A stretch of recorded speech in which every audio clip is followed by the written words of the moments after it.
అనడం. వెంకటేశ్వర స్వామికి మంగళం కలుగుగా కానీ మనం అనడం ఏమిటండి? చిన్నపిల్లాడు పెద్దవాడిని ఆశీర్వదించినట్టు, మా తాతగారిని నేను ఆశీర్వదించానంటే ఎలా ఉంటుంది? నవో. వెంకటేశ్వర స్వామికి మంగళము కలుగుగాక, వెంకటేశాయ మంగళం అని మనం అనడం ఏమిటి?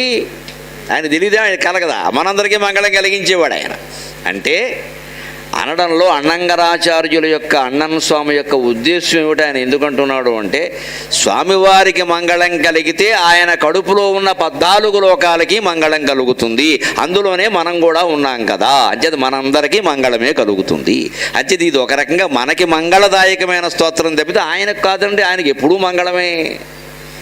ఆయనకి అమంగళం ఎందుకు ఉంటుంది? ఆయన ఉన్నాడు అంటేనే మంగళం. అది అమంగళం ఎందుకు ఉంటుంది అంటే ఆయన కోసం కాదు. స్వామివారికి పవళింపు సేవ చేసిన, సుప్రభాత సేవ చేసిన, ఏదో కళ్యాణం చేసిన, ఇప్పుడు పుష్పార్చన చేశారు, అలా చేసిన, ఏది చేసినా అది మనమందరం చూసి ఆనందించడానికి, మనం దాని తాత్పర్యాన్ని తెలుసుకోవడానికి తప్పితే ఆయనకి ఈ సేవలన్నీ అవసరం లేదు. సూర్యుడు ఉదయించడు, అస్తమించడు, కానీ మన లెక్కల కోసం సూర్యోదయం సూర్యాస్తమయం అని చెప్పుకుంటున్నావా లేదా? అలాగే స్వామివారు పడుకోవడమును, సుప్రభాతం అనగానే లేవడమును, పవళింపు అనగానే పడుకోవడం ఉండదు. ఎప్పుడు నిలబడే ఉన్నాడు. పైగా ఇతర దేవతలు వేరు, ఈ దేవుడు వేరండి. శివుడు, రాముడు, కృష్ణుడు మీరు ఎవరన్నా ఆలయాల్లో చూస్తే కూర్చోవడమో, నిలబడమో, పడుకోవడమో రకరకాల భంగిమలు ఉంటాయి. వెంకటేశ్వర స్వామి యొక్క ప్రత్యేకత ఏమిటంటే, మహానుభావుడు ఎప్పుడూ 24 గంటలు రాత్రింబవళ్ళు నిలబడే ఉంటాడు. ఎందుకంటే భక్త రక్షణ కోసం.